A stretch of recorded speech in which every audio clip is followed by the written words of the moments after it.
found this article in Green Car Reports. Robert Duffer wrote this, and it was 5 trucks that are coming to market, and how, and the title is 5 trucks will change America.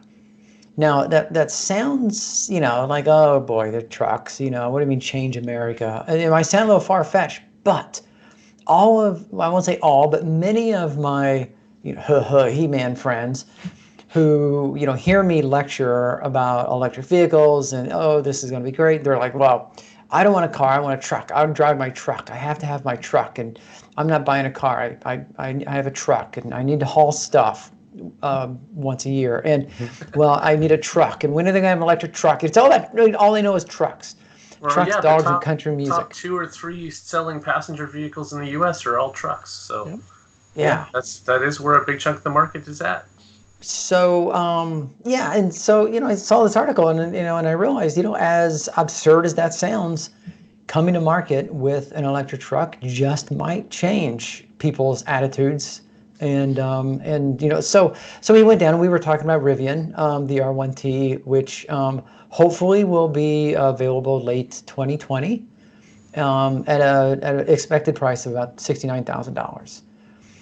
And then he also mentions the Cybertruck, of course, and expected possible delivery in 2022, priced at $41,000 to $71,000.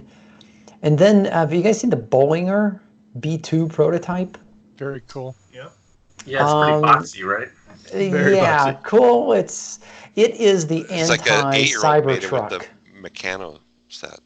Exactly. Yeah. If you took 2 5-year-olds and put them down and said, draw a truck, one would draw the Cybertruck and the other would draw the Bollinger. Yes. Yeah. The Bollinger has a pass-through that goes all the way from the rear out through the front. That I thought that was pretty neat. That is pretty cool. Where did he put 16 feet stretch from hood to the bed? Yeah. $125,000 for that.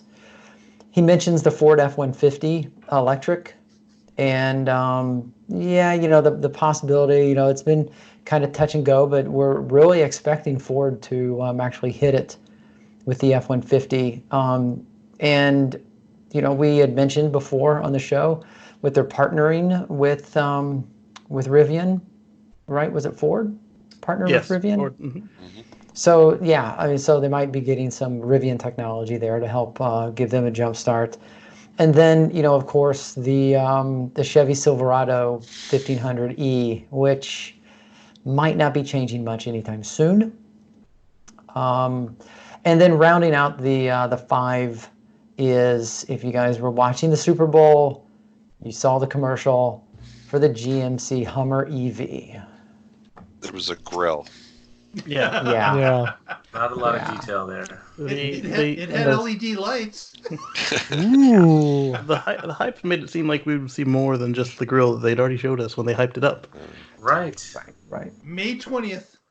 Yeah. So then am I the only one one that thinks that the Ford F-150 electric should be called the E-150? That would be awesome. Yes, it exactly should be, and then they would be able to come out with different models. Actually, how about the E240, since it charges on 240 volts? You got the E120 and the E240. Yeah. E120. The entry-level model. Yeah. It's the work truck. Yeah. Only goes 30 miles an hour for 20 miles. Yeah. This one takes 3 days to charge. This one takes 6 hours. Yeah. So don't diss level 1 too much, though. I used it for over a year on my Model X, and it worked fine for my needs. So if you don't drive if you have a modest commute, exactly. I have a Prius Prime. I think I've charged it once on 240. Because 120 in a few hours, it's topped up. Yeah, but what's your battery size, Paul? Tiny. Yeah. 8.8. But it's not so much the batteries; it's how much you're using. Yeah, right? it's a 30-mile range. I mean, I live 3 miles from work. So I have a huge battery pack in the X, but I was only driving 20 miles a day, and it had 10 hours overnight, so that was plenty to get me back.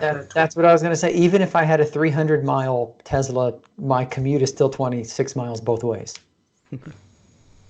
So there Yeah. you go. Well, it's very cool that we're finally going to maybe tap the most mainstream of the mainstream market in trucks. Something that we haven't done. And Rivian, we've been talking about them for a while, and we'll see if Ford delivers. GM, Mark, I want you to Good say luck. something positive about GM because I won't.